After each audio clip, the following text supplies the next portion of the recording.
இன்றையிலிருந்து இன்னொரு ஒரு நாள் 2 நாள்ல நம்மளுக்கு தேர்தல் ஒன்று வரப்போகுது. தமிழகத்துல பரபரப்பா 39 தொகுதியிலையும் 234 தொகுதியிலையும் ரொம்ப பரபரப்பா இயங்கிக் கொண்டிருக்காங்க எல்லாருமே. இன்றைக்கு கடைசி தேதி. இந்தியாவில் இருந்து செல்லக்கூடிய வெளிநாட்டில் இருக்கக்கூடிய என்ஆர்ஐ அவங்களுக்கு ஓட்டிங் ரைட் கிடையாது. ஓட்டிங் ரைட் அப்படிங்கறத பத்தி என்ன சட்டத்துல சொல்லியிருக்கு, என்ன பண்ணணும் அப்படின்னு நினைக்கிறீங்க? ஆக்சுவலாக வந்து பார்த்தீங்கன்னாக்கா 2010 வரலையும் என்ஆர்ஐ வெளிநாட்டில் வந்து புலம்பெயர்ந்து நாங்கள் வாழ்கிறோம்னு வச்சுருங்களேன், அவங்களுக்கு வந்து ஓட்டிங் ரைட்ஸ் வந்து கிடையாது. அப்படி இருந்தது. இங்கே போட வேண்டியதானு கேட்பாங்க. அந்த வாய்ப்பு ஒன்று எங்களுக்கு ஏற்படுத்தி கொடுக்கவில்லை. அப்படிங்கிறப்ப ரொம்ப வருத்தமாக இருக்குங்க, ரொம்ப வருத்தமாக இருக்கு. ஓட்டு போடுற இடத்துக்கு போக முடியாதுன்னு நினைக்கிறாங்களோ அவர்களுக்கெல்லாம் தபால் ஓட்டுங்கிறது ஒன்று வந்து இந்தியாவிலே இருக்கு.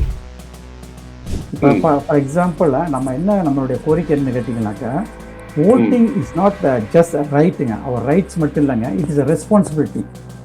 You have to tell the reason why என்னால் ஏன் ஓட்டு போட முடியவில்லை. I request the Indian government, at least those who are staying outside India, NRI, non-residential Indian, now we cannot vote from their respective residential country. Even though I can able to come to India during the election time, I can vote for my voting.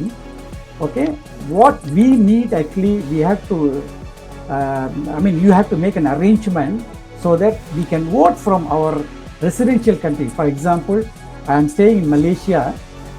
During the election, for example, state election or central election, I must vote from here through the embassy or through direct voting system through the electronic system. I hope next election there is a chance to vote for all the NRI.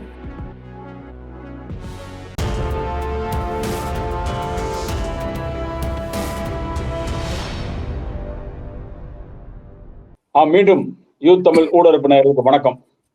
இப்ப மறுபடியும் உங்களை சந்திக்கிறதுல மகிழ்ச்சி. இன்றைக்கு வந்து இன்றையிலிருந்து இன்னொரு ஒரு நாள் 2 நாள்ல நம்மளுக்கு தேர்தல் ஒன்று வரப்போகுது. தமிழகத்துல பரபரப்பா 39 தொகுதியிலையும் 234 தொகுதியிலையும் ரொம்ப பரபரப்பா இயங்கிக் கொண்டிருக்காங்க எல்லாருமே. இன்றைக்கு கடைசி தேதி. இன்றைக்கு வந்து என்ன கடைசி தேதினா, பரப்புரை பண்றதுக்கான கடைசி தேதி இன்னைக்கு 6 மணியோட இன்னைக்கு முடியுது. சரி, இதெல்லாம் இந்த பரபரப்புல வந்து வெளிநாடுகள்ல பல லட்சம் தமிழர்கள் வாழ்ந்து கொண்டிருக்காங்க. ஒவ்வொரு நாட்டிலையும் சரி, நீங்க வந்து தமிழர்கள் இல்லாத நாடு இல்லை அப்படிங்கிற நிலைமை இன்னைக்கு உருவாயிருக்கு.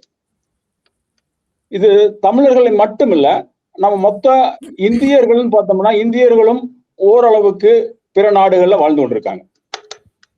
இந்த நாடுகள்ல வாழ்ந்து கொண்டிருக்கிற ஒவ்வொரு இந்தியருக்கும் அல்லது தமிழருக்கும் இங்க நடக்கக்கூடிய, அதாவது தாய் மண்ல நடக்கக்கூடிய அந்த நிகழ்ச்சி தேர்தல் என்பது மிக முக்கியமாக அவர்கள் கருத்தில் கொள்றாங்க. பரபரப்பா அவங்களும் பார்த்து கொண்டிருக்காங்க. அங்கிருந்து அவர்களும் வந்து பல வகையில வந்து இந்த மாதிரி இவங்களை தேர்ந்தெடுக்கலாம், இவங்களுக்கு ஆதரவு தெரிவிக்கலாம், இவங்க வந்து போன டேர்ம்ல என்னென்ன பண்ணாங்க, என்னென்ன பண்ணல, என்னென்ன கெடுதல் நடந்திருக்கு அப்படிங்கிறத பத்தி ஒரு டிஸ்கஷன் எல்லாம் போறதெல்லாம் பாக்குறது உண்டு. அது ஏன்னா நம்ம வெளிநாட்டு தமிழர்களுடைய பலரோட நம்ம வந்து தொடர்பு இருக்கிறதுனால அவங்க வந்து ரொம்ப ஆர்வம் மிக்கவங்களா இருக்காங்க நம்ம நாட்டில் நடக்கக்கூடிய அந்த செய்திகளை. ஆனால் இப்படிப்பட்ட இந்தியாவில் இருந்து செல்லக்கூடிய வெளிநாட்டில் இருக்கக்கூடிய என்ஆர்ஐ அப்படின்னு சொல்றோம்ல, அவர்களுக்கு உரிய அந்த அங்கீகாரம் இருக்கிறதா? நான் எதுல சொல்றேன்னு கேட்டா, அவங்களுக்கு ஓட்டிங் ரைட் கிடையாது. வெளிநாடுகள்ல இருந்தாங்கன்னா அவங்களுக்கு ஓட்டிங் ரைட் இல்ல. வேணும்னா நீங்க இங்க வந்து போடுங்க அப்படிங்கிறோம். ஒவ்வொருத்தரும் இந்தியாவுக்கு வந்து போட முடியுமா? ஒவ்வொரு நாடுகள்லையும் நீங்க வந்து பல நாடுகள் இருக்கு உலக நாடுகள்ல. அந்த நாடுகள்ல இருக்கக்கூடிய அந்தந்த இதுல வந்து நடக்கக்கூடிய தேர்தல்கள் எப்படி எப்படி நடக்குதுன்னா, ஒவ்வொரு நாட்டிலையும் ஒவ்வொரு வித்தியாசமா நடக்கும். இப்போ வெளிநாடுல இருக்கக்கூடிய ஒரே ஒரு உதாரணம் எடுத்துக்குமே, நம்ம இந்தியாவில் இருக்கக்கூடிய புதுச்சேரியில பல பிரெஞ்சு சிட்டிசன்ஸ் இருக்காங்க. அந்த பிரெஞ்சு சிட்டிசன்ஸ் என்னன்னு கேட்டா, பிரெஞ்சு சிட்டிசன்ஸ்னா அவங்க வந்து இங்கேயே வாழுவாங்க, இங்கே இருப்பாங்க. ஆனால் பிரெஞ்சுல தேர்தல் நடந்தா அவர்களுக்கு ஓட்டு போடுறதுக்கு இங்க பாண்டிச்சேரியில இருக்கக்கூடிய அந்த எம்பசி இருக்கு பாருங்க, பிரெஞ்சு எம்பசி, அங்க அவர்களுக்கு ஓட்டிங் ரைட் இருக்கு, அங்க அவங்க போடுவாங்க. ஆனால் பல லட்சம் மக்கள் வாழக்கூடிய இந்தியர்கள் வெளிநாடுகளில் போய் தங்கி அங்கே இருந்து பண்றாங்க பாருங்க, அவர்களுக்கு இந்த இது இல்லை அப்படிங்கிறது ஒரு மிக முக்கியமான ஒரு இதா இருக்கு. இதை பற்றி இன்றைக்கு நம்ம சிங்கப்பூர்ல இருக்கக்கூடிய டாக்டர் செந்தமிழ் செல்வன், அவர் ஒரு புகழ்பெற்ற மருத்துவராக அங்க செயல்பட்டு கொண்டிருக்காரு. பல ஆண்டுகளாக அங்கே வசித்துக் கொண்டிருக்காரு. இந்தியன் பாஸ்போர்ட் வச்சிருக்காரு. அவர்கிட்ட நம்ம இன்னும் இதைய பற்றிய இதுல என்ன பண்ணணும், இந்திய அரசு என்ன பண்ண வேண்டியது இருக்கு அப்படிங்கிறது இந்திய அரசுக்கும் சரி, எலெக்ஷன் கமிஷனுக்கும் சரி, நம்ம இதை கொண்டு போய் சேர்க்க வேண்டியது ஒரு கடமையா இருக்குது. இது இந்த தேர்தலை ஒட்டி நாம் இந்த செய்தியை நம்ம கொண்டு போய் சேர்க்கறதுக்கான ஒரு முயற்சி பண்றோம். இது அடுத்த தேர்தலில் இதற்கு நிவாரணம் கிடைக்கும் அப்படிங்கிற ஒரு இதோட நினைப்போட பண்றோம். இதுல என்ன குறைகள் இருக்கு அப்படிங்கிறத, என்ன நிறைகள் இருக்கு, என்ன குறைகள் இருக்கு, என்ன பண்ணலாம் அப்படிங்கிறத பத்தி இன்னைக்கு டாக்டர் செந்தமிழ் செல்வன் ஐயாட வணக்கம் ஐயா. டாக்டர், நான் இப்போ ஒரு இன்ட்ரோடக்ஷன்ல உங்களுக்கு ஒரு சின்ன இது சொன்னேன். அதாவது இந்தியர்கள் என்ஆர்ஐன்னு சொல்லக்கூடிய பல இந்தியர்கள் பல வெளிநாடுகள்ல வாழ்ந்து கொண்டிருக்காங்க. நீங்க சிங்கப்பூர்ல இருக்கீங்க. சிங்கப்பூர்லயே கிட்டத்தட்ட 3 லட்சம் தமிழர்களுக்கு மேல இருக்காங்க அப்படின்னு நான் கேள்விப்பட்டிருக்கோம்.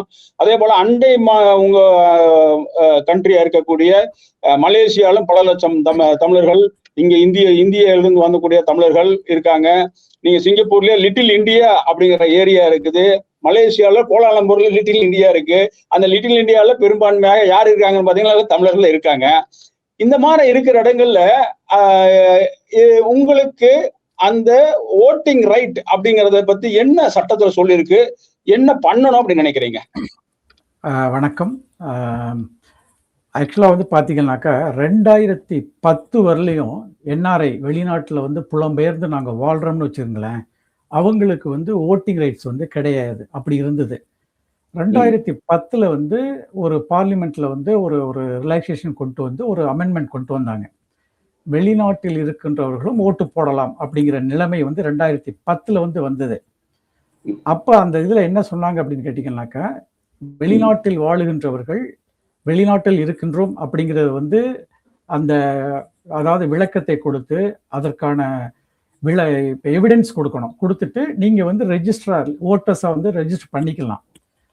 அந்த ஓட்டர்ஸை ரெஜிஸ்டர் பண்ணதுக்கு அப்புறம் நாங்க ஓட்டு போடணும் அப்படின்னாக்க அந்தந்த நாடுகள்ல இருந்து அந்த எலெக்ஷன் தேர்தல் நேரத்தில் இந்தியாவிற்கு அவங்களுடைய தொகுதிகளில் நடக்கிற எலெக்ஷன்ல ஓட்டு போடணுங்க. இந்த மாதிரி இருந்தது. 2001 இருந்து இப்ப வெளிநாட்டுல இருக்கிறவங்க எல்லாருமே ஏன் நாங்க அங்க ஓட்டு போடணும், இங்க இருக்கிறப்பவே இங்கேயே இருந்து கொண்டு ஓட்டு போடுறதுக்கான வாய்ப்புகளை ஏற்படுத்தி கொடுக்கணும் அப்படின்னு அரசாங்கத்துக்கிட்ட பல கோரிக்கைகள். பொதுவா சொல்ல போனீங்கன்னா, நானே தனிப்பட்ட முறையில பல மக்களவை மாநிலங்களவை அந்த எம்பிக்ஸ்ல நேரடியாவே நம்ம தொடர்புல இருந்ததுனால நம்ம கோரிக்கை வச்சோம். அவங்க எல்லாம் பேசுறோம் பண்றோம் அப்படின்னாங்க. இதுவரையிலும் அது ஒரு வெற்றிகரமான ஒரு செயலா இல்லை. ஆனா ஒரு சில ஆண்டுகளுக்கு முன்னால் இதுல ப்ராக்சி ஓட்டிங்னாக்க, இப்ப நான் இப்ப ஒரு நாட்டுல இருக்கிறேன், நான் இந்தியாவில் ஒருத்தவங்களை தேர்ந்தெடுத்து எனக்கு பதிலா நான் சொல்றவங்களுக்கு நீங்க ஓட்டு போடுங்க அப்படிங்கிற ஒரு முறையை கொண்டு வர்றதுக்காக கேபினெட்ல டிசைட் பண்ணாங்க. எலெக்ஷன் கமிஷன் கூட, தேர்தல் ஆணையம் கூட அதுக்கு ஒத்துழைப்பு கொடுக்குறேன் அப்படின்னு சொல்லி பெரிய டிஸ்கஷன் போனுச்சு. அந்த இறுதி முடிவு என்னன்னு கேட்டீங்கன்னாக்கா, எல்லாருமே டிஸ்கஸ் பண்றப்ப இதுல செக்யூரிட்டி ப்ராப்ளம் இருக்கு அப்படிங்கிற மாதிரி ஒரு ரெசல்யூஷன் சொல்லி அதை இது பண்ணிட்டாங்க. அதுக்கப்புறம் கோர்ட்ல கூட, சுப்ரீம் கோர்ட்ல கூட கேஸ் எல்லாம் நடந்துச்சுங்க. நிறைய கேஸ் போட்டிருந்தாங்க. அதையெல்லாம் கூட அவங்க 2001லயே இதுலயே 2021 அதை முடிச்சு வச்சுட்டாங்க. என்ன அதோட தீர்ப்பு என்னமா வந்தது? தீர்ப்பு இது பண்றதுக்கான வாய்ப்புகள் இல்லை. அது காரணம் செக்யூரிட்டி ரீசன் அப்படின்னு சொல்லிட்டாங்க. அதாவது இப்ப அந்த எலெக்ஷன் ஓட்டு போடுறப்ப ஹேக் பண்றதுக்கு வாய்ப்பு இருக்கு, ஏதாவது இப்ப ஊடுருவி மற்ற நாட்டுக்காரங்க பண்றதுக்கு வாய்ப்பு இருக்கு அப்படின்னு அந்த ஒரு காரணத்தை சொல்லி அதை முடிச்சுட்டாங்க. அதற்கப்புறம் இந்த கோரிக்கைகள் பெருசா எடுபடல. ஆனா ஒவ்வொரு முறையும் தேர்தல் தமிழ்நாட்டுல நடக்கிற பொழுது, இப்ப இருக்கிற ஒவ்வொரு ஸ்டேட்ல நடக்கிறப்போ அந்தந்த ஸ்டேட்ல உள்ளவங்க வெளியில வெளிநாட்டுல இருக்கிறாங்க பாருங்க, அவங்களாம் வருத்தப்படுவாங்க. உதாரணத்துக்கு பாருங்க, இந்தியா வந்து ஐடி ஃபீல்ட்ல வந்து ரொம்ப வளர்ந்த நாடுன்னு நம்ம பெருமைப்படுகின்றோம், வரவேற்கத்தக்க விஷயம். ஆனா இப்ப சிங்கப்பூர்ல இருக்கிற ஒவ்வொரு எம்பசியும், ஆசியான் நாடுகள் அப்படின்னு ஒரு 10 நாடுகள் இருக்கு சார். அந்த 10 நாடுகள்ல அவங்க அந்த அந்த 10 நாடுகளை சார்ந்தவர்கள் சிங்கப்பூர்ல வேலை பார்க்கறாங்க. அவர்கள் வந்து ஓட்டு போடணும் அவங்க ஊர்ல எலெக்ஷன் நடக்கிறப்ப அப்படின்னாக்க அவங்க எம்பசி போயிட்டு அவங்க ஓட்டு போடுறாங்க. அதெல்லாம் நாங்க கண்கூட பார்த்திருக்கோம், பேப்பர்ல எல்லாம் வந்திருக்கு, படிக்கிறோம். அதே நேரத்துல வந்து இப்ப நம்ம ஊர்ல, இப்ப உதாரணத்துக்கு இப்ப தமிழ்நாட்டுல வந்து 23ஆம் தேதி வந்து தேர்தல் வருது. நாங்க வந்து இப்ப தேர்தல் வர்றது வந்து நாங்க உணர்றது மட்டும் இல்ல, எங்களை சுற்றி உள்ளவர்களும் உணர்கிறார்கள். ஏதோ இந்தியாவில் வந்து எலெக்ஷன் கேட்பாங்க, நண்பர்கள் கேட்பாங்க. அப்போ வந்து நாங்க ஓட்டு போடுறதுக்கு போறீங்களான்னு கேட்டா, நான் முடியாதுங்க, வாய்ப்பு இல்லை இந்த முறை அப்படிம்போம். இல்ல எம்பசி நீங்க போட வேண்டியதுதானே கேட்பாங்க. அந்த வாய்ப்பு எங்களுக்கு ஏற்படுத்தி கொடுக்கவில்லை அப்படிங்கிறப்ப அது ரொம்ப வருத்தமா இருக்குங்க, ரொம்ப வருத்தமா இருக்கு. உலக அளவுல வந்து நம்ம மூணுக்கு எல்லாம் வந்து ஐ மீன் சன்னுக்கு வந்து சவுத் போலுக்கு வந்து நம்ம ராக்கெட் அனுப்புறோம். வெளிநாடுகளில் வாழுகின்ற வெளிநாடுகளில் வாழ்கிற இந்திய பிரஜைகளுக்கு ஓட்டு போடுறதுக்கான வாய்ப்பை நான் இன்னும் ஏற்படுத்தி கொடுக்கல அப்படிங்கிறப்ப வருத்தமா இருக்கு. இல்ல இப்போ இந்தியாவில் இருக்கக்கூடிய எலெக்ஷன் கமிஷன் அல்லது வந்து இந்திய அரசு என்ன சொல்லுதுன்னா 100% வாக்கு வேணும், வாக்கு போடணும், எல்லாரும் வாங்கன்னு அழைக்கிறாங்க. ஆனா இந்த இப்ப வெளிநாடுகளில் வாழக்கூடிய இந்தியர்களுக்கும் சரி தமிழர்களுக்கும் சரி இதை பத்தி ஏன் கவலைப்படாம இருக்கு? ஏன் அவங்க வந்து ஒரு முக்கியமான கோரிக்கை எடுக்கவே இல்லை இது வரைக்கும்? அதான் சார், இப்போ ஆக்சுவலாக வந்து இப்போ போன தடவை இந்த எம்பி எலெக்ஷன் ஆகாது, முந்தின எம்பி எலெக்ஷன் இருந்துச்சு பாருங்க. அப்போ ஒரு டிஸ்கஷன் வந்து கேபினெட்ல கூட டிஸ்கஸ் பண்ணி ஒரு இது கொண்டு வந்தாங்க, ப்ராக்ஸி ஓட்டு போடலாம் அப்படின்னு. அதுல வந்து அப்புறம் சம் டெக்னிக்கல் டிஃபிகல்டிஸ் இதெல்லாம் வச்சு வந்து அதை ட்ராப் பண்ணிட்டாங்க. அந்த கோர்ட்ல கூட அந்த கேஸை கூட முடிச்சு வச்சுட்டாங்க. இப்போ எங்களுக்கு வருத்தம் என்னன்னு கேட்டீங்கன்னாக்கா, நான் இப்போ வெளிநாட்டில் இருக்கிற இந்தியர்கள் வந்து கிட்டத்தட்ட பல கோடி பேர் இருக்காங்க சார். எம்பி எலெக்ஷன் வர்றப்பதான் எல்லாரும் ஓட்டு போடுவோம். இப்ப MLA election, local body election கூட எங்களுக்கு தேவையில்லை சார். பட் எம்எல்ஏங்கிறப்ப ஒரு முக்கியமான எலெக்ஷன் பாருங்க. அது அந்த எலெக்ஷன்ல இன்றைக்கு உள்ள காலகட்டத்தில், அதாவது ஐடி ஃபீல்ட் வந்து உலகம் ஃபுல்லா பறந்து விரிந்து இருக்கிறப்ப, உதாரணத்துக்கு இந்தியாவில் உள்ள ஒரு பேங்க்ல வந்து நான் ஒரு மணி டிரான்சாக்சன் என்னுடைய அக்கௌண்ட்ல இருந்து நான் பண்றேன்னு வச்சுக்கோங்க, ஒரு 5 நிமிஷத்துல அதை பண்ணிக்கிறேன். அப்ப அந்த வாய்ப்புகளை எல்லாம் வந்து ஏற்படுத்தி கொடுக்குறீங்க. ஏன் நாங்க போடுற ஓட்டுல வந்து அதை பண்ண முடியல? உதாரணத்துக்கு பாத்தீங்கன்னா, வெளிநாட்டில் வாழ்கின்ற அனைத்து இந்தியர்களும், அதாவது இந்தியர்கள்னாக்க இந்தியன் நேஷனல்ஸ், இந்திய பிரஜைகள் வருத்தத்தோட இருக்கிறோம். 2026 சில வாரங்களுக்கு முன்னால வந்து ஒரு ஸ்டாட்டிஸ்டிக்ஸ் வந்து சொன்னாங்க. அதாவது இந்தியாவினுடைய வெளிநாட்டு ரிசர்வ் பொருளாதாரம் $700 பில்லியன் அமெரிக்கன் டாலர்ஸ் வந்து இருக்கு. அதுல மெயினா வந்து அந்த பில்லியன் இருக்கிறதுக்கு காரணம் வந்து வெளிநாட்டில் வாழுகின்ற நாங்கள் சம்பாதிக்கின்ற அந்த காசில் இருந்து கிடைக்கப்பட்டதும் உண்டு. ஆக நாங்க வந்து இந்தியாவுக்கு வந்தது வந்து சும்மா என்ஜாய் பண்றதுக்கு வரல சார், உழைக்கிறதுக்கு வந்தோம். நாட்டினுடைய பொருளாதாரத்துக்கு உழைக்கிறதுக்கு. இப்ப நிறைய கண்ட்ரில பாத்தீங்கன்னாக்கா இந்தியன் டெக்னீஷியன்ஸ் இல்லாம அது ஃபங்க்ஷனே ஆகாது, அந்த அளவுக்கு இருக்குங்க. ஆமா, அந்த அளவுக்கு அந்த நாடுகளும் வந்து இந்தியர்களை வந்து மதிக்கின்றது. இவ்வளவு வாய்ப்புகள் இருக்கின்றப்ப இப்ப லேட்டஸ்ட் டெக்னாலஜி இருப்ப செக்யூரிட்டி ரீசன் வந்து I don't think so it's a reason, very good reason for that. இந்த காலகட்டத்துல வந்து எதை ஒன்னாலும் பண்ணலாம் சார். நீங்க வந்து ஃபேஷியல் ரெகக்னிஷன் பண்ணலாம், இல்லைன்னாக்கா இந்த ஓடிபி மெத்தட்ல வந்து பண்ணலாம், எவ்வளவோ மெத்தட் இருக்கு. நீங்க அப்படி இல்லைன்னா பேலட்டிங் சிஸ்டம் வைங்க. பேலட்டிங் சிஸ்டம்னாக்கா இப்ப நான் வந்து ஒரு ஓட்டு போடணும், ஊர்ல எலெக்ஷன் நடக்கிறப்ப என்னுடைய ஓட்டு வந்து நம்ம விடக்கூடாது அப்படின்னாக்க நான் வந்து என்னுடைய எம்பசிக்கு போய் இதை போடுற மாதிரி ஏற்பாடு பண்ணி கொடுங்க. இல்ல, இங்க தபால் ஓட்டுங்கிறது இருக்கு. இப்பவுமே நீங்க வந்து தபால் ஓட்டுங்கிறது வந்து இப்போ 2-3 நாளைக்கு முன்னாடிலாம் நடந்தது. அது வந்து யார் வந்து அந்த இதுக்கு ஓட்டு போடுற இடத்துக்கு போக முடியாதுன்னு நினைக்கிறாங்களோ அவர்களுக்கெல்லாம் தபால் ஓட்டுங்கிறது ஒன்று வந்து இந்தியாவிலே இருக்கு. இங்க வந்து அது கொடுக்குறோம், அது வந்து பேலட் சிஸ்டம் தான். அது வந்து பேலட் சிஸ்டத்தை கொடுக்குறோம், அது வந்து இது பண்றாங்க. அதுக்கு அடுத்தது வந்து இவிஎம்னு சொல்லக்கூடிய எலக்ட்ரானிக் ஓட்டிங் மிஷின்ங்கிறது தான் வந்து அந்த எலெக்ஷன் அன்னைக்கு இங்கே வச்சு எல்லாம் பண்ணுறோம். இப்போ அந்த இவிஎம்ங்கிறத வந்து மிஸ்டேக் வரும், அப்படின்னு ஏதாச்சும் செக்யூரிட்டி ரீசன்னால அது வரும் அப்படின்னு நினைச்சாங்கன்னா அதை வந்து வேலை சிஸ்டமா கொண்டாடலாமே. இங்கேயே வச்சிருக்காங்க அந்த இது தபால் ஓட்டுங்கிறது வச்சிருக்காங்க, அது போல அந்த சிஸ்டத்தை அங்க கொண்டு வரலாமே. தாராளமா கொண்டு வரலாம் சார். இப்போ ஃபார் எக்ஸாம்பிள் நம்ம என்ன நம்மளுடைய கோரிக்கை என்ன கேட்டீங்கன்னாக்கா, ஓட்டிங் இஸ் நாட் ஜஸ்ட் ரைட்டுங்க, அவர் ரைட்ஸ் மட்டும் இல்லைங்க, இட் இஸ் அ ரெஸ்பான்சிபிலிட்டி. ஆமா, நீங்க உதாரணத்தை ஒன்னே ஒன்று சொல்றேன் பாருங்க. சிங்கப்பூர்ல வந்து எலெக்ஷன் நடந்துச்சுனாக்கா, சிங்கப்பூர் சிட்டிசன்ஸ் வந்து ஓட்டு போடலை அப்படின்னாக்கா, you have to tell the reason why, என்னால் ஏன் ஓட்டு போட முடியவில்ல அப்படின்னு அரசாங்கத்திற்கு நீங்க வந்து பதில் சொல்லி ஆகணும். இல்ல சிங்கப்பூர்ல இருக்கவங்க அப்படி இது பண்ணுமா, அல்லது வந்து வெளிநாட்டுல ஒரு சிங்கப்பூரியன் இருக்காருன்னு வைங்க, இப்ப அவர் வந்து ஓட்டு போட வரல அப்படின்னா அவங்க இந்த மாதிரி சொல்லணுமா? இல்ல சார், இப்ப வரணும்னு அவசியம் இல்லை. இப்ப சிங்கப்பூர்ல இருக்கிறவங்க எல்லாம் வெளிநாட்டுல வந்து அந்தந்த நாட்டுல உள்ள எம்பசிக்கு வந்து ஒரு வாரத்துக்கு முன்னாலே போய் ஓட்டு போடலாம். அது ஏற்பாடு பண்றாங்க. அது வந்து சிங்கப்பூர் சிஸ்டம் சார். நம்ம அதை பத்தி நம்ம ஒன்னும் கமெண்ட் பண்ணல. என்னுடைய கோரிக்கை என்னன்னு கேட்டீங்கன்னாக்க, பல கோடிக்கணக்கான பேர் உலகம் முழுவதும் இந்தியாவில இருந்து போயிருக்கிறாங்க. அவர்களுக்கு வந்து எது கம்ஃபர்டபுளா இருக்குமோ, எது ரொம்ப பாதுகாப்பா இருக்கும்னு அரசாங்கம் கருதுதோ, இது வந்து இந்திய அரசாங்கத்தால் நடத்த முடியாத ஒண்ணு கிடையாது சார். என்ன எவ்வளவோ பண்றாங்க. இல்லைங்க, நடத்த முடியாதுன்னு நீங்க அது வந்து சில இது குறைபாடுகள் இருக்குன்னு நான் நினைக்கிறேன். எப்படின்னு கேட்டா, நீங்க வந்து சிங்கப்பூர்னு எடுத்தீங்கன்னா, சிங்கப்பூர் ஒரு சின்ன நாடு சரிங்களா, அந்த இடத்துல நீங்க வந்து ஒரு எம்பசிக்குள்ள நீங்க வந்து இந்த இடத்துல நீங்க வந்து எம்பசி இருக்கு இங்க வந்து போடுங்கன்னா எல்லாம் போடுறதுக்கு ரெடியா இருப்பாங்க. ஆனால் அதே இது வந்து நீங்க அமெரிக்கால எடுங்க. அமெரிக்கால எடுத்தீங்கன்னா மொத்தம் இருக்கிறதே ஒரு எம்பசின்னு வச்சிருக்கிறத பார்த்தீங்கன்னா எல்லா ஸ்டேட்லையும் கிடையாது. அங்க வந்து 50 ஸ்டேட்டுக்கு மேல இருக்குது. ஆனா 50 ஸ்டேட்லயும் அவங்க வந்து எம்பசி வைக்கலையே.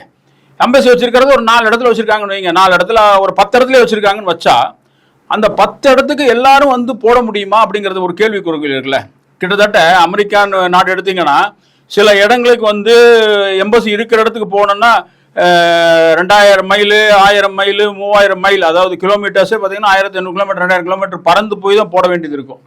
ஸோ அங்கே அந்த குறைபாடுகள் இருக்குல்ல, அதனால கூட தவிர்க்கிறதுக்கு வாய்ப்பு இருக்கா? இல்ல இப்ப நீங்க வந்துங்க ஒரு அதே நாட்டுல வந்து பெரிய நாடுகள்ல எம்பசிக்கு போய் தான் போடணும்னு அவசியம் கிடையாதுங்க. நீங்க வந்து இமெயிலுக்கு வந்து இப்போ ஃபார் எக்ஸாம்பிள் பேலட்டிங் இதை வந்து ஏதோ ஒரு மெத்தட்ல எங்களுக்கு கொடுக்குறீங்க, அனுப்புறீங்க, போஸ்ட்லயே அனுப்புறீங்க. Okay, I have to register. நான் ஒரு நாட்டில் இருக்கிறேன்னா அந்த நாட்டில் உள்ள எம்பசில வந்து நான் இந்த முறை ஓட்டு போடுறேன் அப்படின்னு ரெஜிஸ்டர் பண்ணி அவங்க எங்களுக்கு அனுப்பணும் லெட்டர்ல. என்ன அதுல நாங்க போட்டுட்டு அதை திரும்பவும் எம்பசிக்கு, அங்க உள்ள எம்பசிக்கு நாங்க போஸ்டல் அனுப்புறோம்னு வச்சிருங்க. அதை வந்து எம்பசில இருந்து அவங்க இந்தியன் அரசாங்கத்துக்கு வந்து அவங்க அனுப்பணும். இல்ல இதுதான் செக்யூரிட்டி ரீசன் சொல்றாங்களே என்னமோ, இது அந்த ஓட்டிங் இந்த மாதிரி செய்யறதுக்கு இந்த செக்யூரிட்டி இது வந்து இந்த தபால் மூலமா கொடுக்கலாம் பண்ணலாங்கிறது. இப்ப இங்கேயே பாத்தீங்கன்னா தபால் ஓட்டு அப்படிங்கிறது வந்து நீங்க வந்து அந்த அலுவலரே வருவார், அதுக்கு அரசு ஊழியர்கள் ஒரு 4 பேர் வருவாங்க. 4 பேர் வந்து அதை வந்து அந்த யாருக்கு கொடுக்குறாங்களோ அந்த இடத்துக்கு கொடுத்து அவர்களுக்கு தனியா ஒரு இடத்த வச்சு மறைவாக வைத்து அவர்கள் வந்து ஓட்டு போடுறதுக்கான அத்தனை வசதி பண்ணி கொடுத்து அத்தனை பண்ண வேண்டியது இருக்கு. ஸோ இப்போ வந்து நீங்க சொல்றத பார்த்தோம்னா ஒரு அமெரிக்காவில் இருக்கிற ஒரு சிட்டிசன் வந்து ரிமோட்ல எங்காச்சும் இருந்தாருன்னா அவருக்கு வந்து தபால்ல போட்டு தபால்ல வாங்கி பண்றதுங்கிறது செக்யூரிட்டி கிடையாதுல்ல. நீங்க எலக்ட்ரானிக் சிஸ்டத்துல பண்ணுங்க. இப்ப எலக்ட்ரானிக் சிஸ்டத்துல நீங்க பண்ணலாமா sir? Sir nothing is impossible, nothing impossible, everything there is a way for that. உலகத்துல முடியாதுன்னு எதுவுமே கிடையாது சார். எப்படி சார் இந்தியா வந்து சவுத் போலுக்கு வந்து மூணுக்கு வந்து இது அனுப்புனாங்க, முயற்சி பண்ணி தானே அனுப்புனாங்க. இல்ல அது மூணுங்கிறது ஒரு இதுக்கான ஒரு இது பண்றது. இப்போ யூஎஸ்ஏ எடுத்தீங்கன்னா அது வந்து ஒரு பறந்து விரிந்த ஒரு மிகப்பெரிய நாடு. அந்த நாட்டுல வந்து நீங்க பண்ணணும் அப்படின்னீங்கன்னா இப்போ ஒரு ஆள் இருக்காரு 2 ஆள் இருக்காருன்னா, இப்போ இங்க இருக்கக்கூடிய நீங்க பாத்தீங்கன்னா ஒரு 10 பேர் இருக்காங்க 4 பேர் இருக்காங்கன்னா 4 பேருக்கு ஒரு ஓட்டிங் ஸ்டேஷன் வச்சு நீங்க மலைவாழ் மக்கள் இடத்துல போகும்போது எல்லாமே கொண்டு வர்றாங்க. அது வந்து இங்க இருக்கக்கூடிய பிசிக்கலா எல்லாம் பண்றாங்க. பட் அதே இது வெளிநாடுகள் அந்த மாதிரி பண்ணோம்னா இது மிகப்பெரிய செலவா இருக்கும். இன்னொன்று அது வந்து எங்க இருக்காங்க என்ன, இப்போ அவர் வந்து ஒரிஜினலா அவர் வந்து இந்தியன் தானா அல்லது வந்து சிட்டிசன் மாறிட்டாரா வேற ஏதாச்சும் இருக்கா என்னங்கிறதெல்லாம் பாக்குறதுக்கே லேட் ஆயிருமில்ல. இதெல்லாம் நீங்க அந்த பிராக்டிக்கல் டிஃபிகல்ட்டி கொஞ்சம் பாருங்களேன். இல்லை ஒன்றும் கிடையாது சார். நாங்கள் என்ன ரிக்வஸ்ட் பண்ணோம், பேலட்டிங் சிஸ்டம் வந்து கொண்டு வரதுக்கு முடிஞ்சுன்னா பண்ணுங்க. அப்படி இல்லை அப்படின்னா எலக்ட்ரானிக் மெத்தட்லேயே வந்து நாங்கள் இண்டிவிஜுவலாக என்னுடைய இப்போ உதாரணத்துக்கு பார்த்தீங்கன்னாக்கா இந்தியாவுடைய ஃபோனை வந்து நான் இங்கே யூஸ் பண்ணுறேன்னு வச்சுருங்களேன். அதுல ஒரு ஆப் இது பண்ணி என்னுடைய பர்டிகுலர்ஸ் வந்து அதுல ஏத்தி அதுல இருந்து வெரிஃபை பண்ணலாம்னு சொல்ல வரேன். சரி, இப்ப நாங்க வந்து பாத்தீங்கன்னாக்க நீங்க உடனே நீங்க இது இப்படிதான் பண்ணணும் இப்படிதான் டைரக்ஷன்ஸ் எல்லாம் கொடுக்கல. ஆனா எனக்கு என்ன ரொம்ப வருத்தமாகவும் ரொம்ப வேதனையாகவும் இருக்குன்னாக்க சிங்கப்பூரை சுத்தி உள்ள சின்ன சின்ன நாடுகள் அவர்கள் கூட அவர்களுடைய சிட்டிசன்ஸுக்கு வந்து அவ்வளவு முக்கியத்துவம் கொடுத்து ஓட்டு போடுங்கன்னு சொல்றாங்க. இல்ல இங்கேயும் அதே சொல்றோம். இங்கேயும் வந்து ஓட்டு 100% ஓட்டு இருக்கணும் அப்படிங்கறத இங்கேயும் எல்லாம் விருப்பம். இப்ப அரசு சொல்றது அதான், எலெக்ஷன் கமிஷன் சொல்றது அதான். எங்களுக்கு அந்த வாய்ப்பை ஏற்படுத்தி கொடுக்கல, அதுதான் மிகப்பெரிய வருத்தம். அது ஏதோ ஒரு வகையில நீங்க வந்து அந்த வாய்ப்பை உங்களுக்கு ஏற்படுத்தி கொடுக்கணும் அப்படின்னு நினைக்கிறீங்க. நீங்க இப்போ சிங்கப்பூர் ஒரு நாட்டிலையும் வந்து எத்தனை மக்கள் இருப்பாங்க, இந்தியர்கள் எத்தனை பேர் இருப்பாங்கன்னு ஒரு உதாரணத்துக்கு ஏதாவது சொல்ல முடியுமா? உங்க நாடு இல்லை, இப்ப சிங்கப்பூர்ல எத்தனை தமிழர்கள் இருப்பாங்க, எத்தனை பேர் இந்தியர்கள் இருப்பாங்க? ஓகே, குறிப்பிட்டு பார்க்க போனீங்கன்னா இப்ப சிங்கப்பூரை பொறுத்தளவு கிட்டத்தட்ட ஒரு 4 லட்சம் பேர் வந்து இந்தியர்கள் இருக்காங்க. அதுல 2.5 லட்சம் பேர் வந்து, அதாவது இந்தியர்கள்னாக்க இந்தியன் நேஷனல் சொல்றேன், Indian nationals, Indian passport holders. அதாவது அதுல பாத்தீங்கன்னா ஒர்க் மீட்ல உள்ளவங்க, எம்ப்ளாய்மெண்ட் பாஸ்ல உள்ளவங்க, பிஆர்ல உள்ளவங்க, அந்த ப்ரொஃபஷனல் இதுல உள்ளவங்க, அந்த ஹவுஸ் ஹெல்பர், அந்த மெய்டுன்னு சொல்லுவாங்க, ஹெல்பர், அவங்க 1.5 லட்சம், ஒரு 3 லட்சம் பேர், ஒரு மினிமம் 2 லட்சம் பேர் வச்சிருங்க சார். அதே பேர் மலேசியாவை எடுத்துக்கிட்டீங்கன்னா அவ்வளவு பேர் இருக்காங்க. ஏன்னா மலேசியாவும் சிங்கப்பூரும், ஆமா சரி, இங்க வந்து பாத்தீங்கன்னா இப்ப நான் வந்து என்னுடைய ஓட்டை வந்து வெளிநாட்டில் இருந்து ரெஜிஸ்டர் பண்ணியிருக்கேன். 6A ஒரு ஃபார்ம் இருக்கு, அதன் மூலமா நான் ரெஜிஸ்டர் பண்ணியிருக்கேன். இங்க உள்ள எம்பசில போயிட்டு என்னுடைய எவிடன்ஸை கொடுத்து அவர்கள்ட்ட இருந்து அனுப்ப சொல்லி நான் ரெஜிஸ்டர் பண்ணியிருக்கேன். ஆனா நிறைய பேர் இங்க ஒர்க் மீட்ல உள்ள பையங்கள்லாம் 25 வருஷம் 30 வருஷம் இங்க வாழ்றவங்க எத்தனை முறை நீங்க ஓட்டு போட்டிருக்கீங்கன்னு நான் இங்க கேட்கறேன் பாருங்க. எத்தனை பேர் தம்பி நீங்க ஓட்டு போட்டிருக்கீங்க அப்படின்னு கேட்டா, ஐயோ நான் 20 வருஷமா இங்க இருக்கேன் சார், ஓட்டே போட்டதில்லை அப்படிங்கிறாங்க.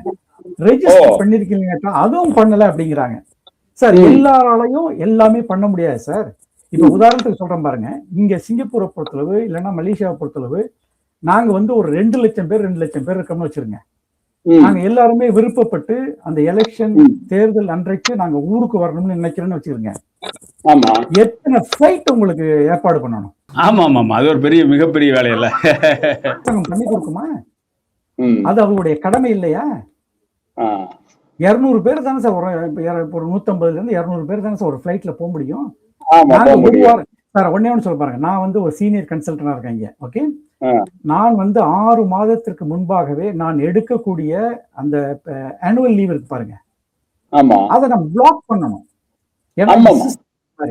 இப்ப நாங்க வந்து கம்ப்யூட்டர் இன்ஜினியர்ல சார், கம்ப்யூட்டர் ஆஃப் பண்ணிட்டு நாங்க பாட்டுக்கும் லீவ் எடுத்துட்டு போறதுக்கு, நாங்க வந்து மெடிக்கல் ஃபீல்ட்ல நர்சஸ், டாக்டர்ஸ், பார்மசிஸ்ட் இவங்கெல்லாம் கண்டினியூஸா ஒர்க் பண்ணணும், ஈவன் சாட்டர்டே சண்டே.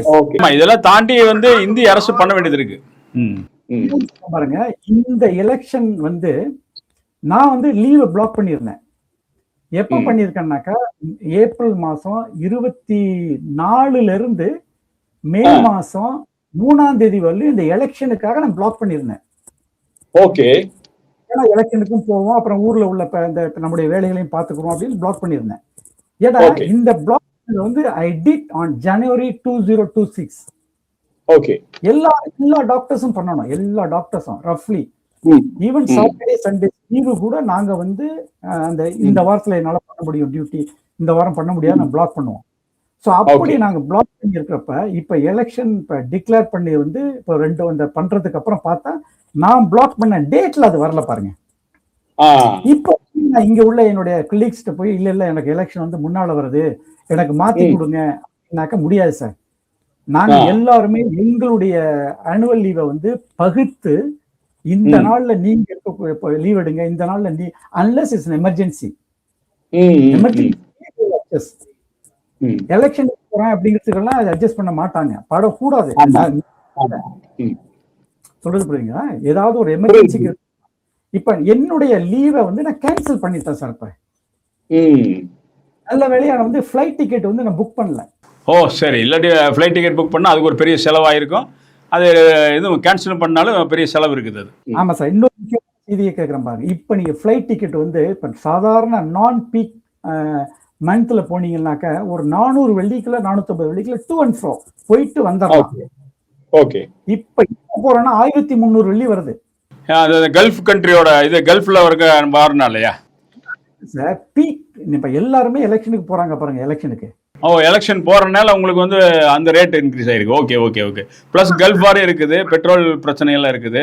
ஸோ அதனால அதெல்லாம் இன்க்ரீஸ் பண்ணியிருப்பாங்க. ஓகே. ஸோ இது வந்து நீங்க இப்போ என்ன உங்களோட கருத்து என்னன்னு கேட்டா, நீங்க இருக்கிற இடத்துலயே வந்து எம்பசிஸ் இருக்குது.